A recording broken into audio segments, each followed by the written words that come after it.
Dan, as you wander around campus here, you really can't sort of go anywhere without seeing some really fantastic American Indian art. It's in our libraries, it's in our buildings, it's in our lounges. I mean, it's just everywhere.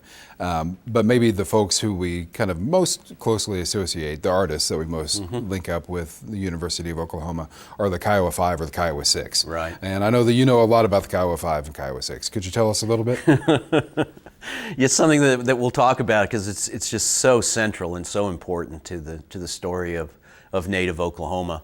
But yeah, the Kiowa Six, if you will, it goes back and forth 5 or 6, and that's part of the richness of the story. But essentially, we're members of the Kiowa community who came to the University of Oklahoma in the 1920s to receive some formal training in studio, and they worked with Professor Oscar Jacobson. The individual whose home is now the Jacobson Center, and an important hub for Native peoples in Norman around campus.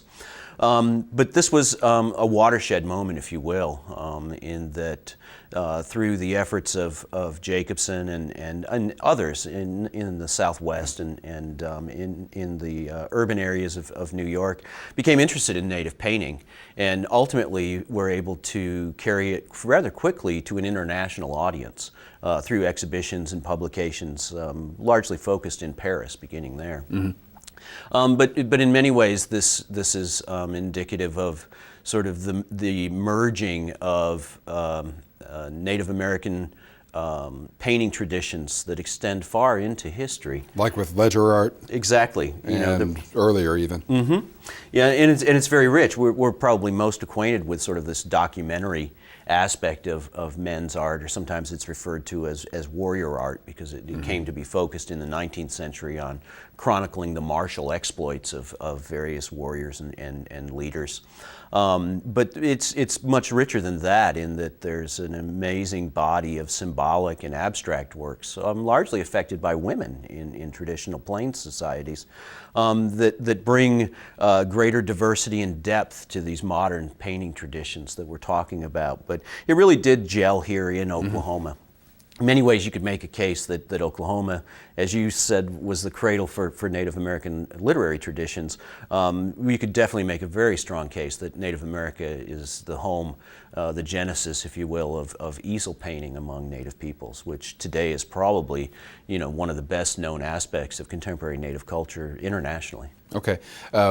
Interestingly enough, you said that the art of the Kiowa Six has greater depth than some of the art that kind of led up to it.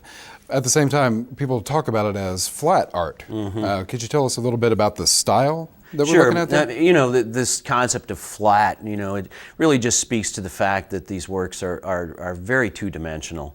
In that they generally lack perspective, as we would phrase it, in European painting traditions. Very little treatment of background. So this is something that's been a part of Native expression for a very long time. If you think about rock art and petroglyphs, that context is largely left to the viewer to piece together, as opposed to telling the absolute complete story of sort of a narrative genre painting in the Euro-American traditions. Yeah, very interesting. When we get to N. Scott Momaday's The Way to Rainy Mountain that we're going to read, we'll see some art that's sort of like that, that his father drew. And in many ways, it's a bit minimalist, but at the same time, there's something about that divestiture, if that makes any sort of sense, that in some ways gestures at a three dimension that I caught myself noticing in one of the illustrations of the horses. Right. Even though it's just a flat black that we're seeing, there's a great deal of depth to it. How he carries that off, I'm not quite sure. Yeah, I think one way to look at it is that time and place aren't necessarily implicit in the works themselves, but are brought to the interpretation of those images through other means. I mean, this is one of the exciting aspects, I think, of the traditional foundation of Native American, not just painting, but expressive culture in general. Okay, very good. Well, I wonder if you could tell us a little bit about the impact that you see the Kiowa Six having had.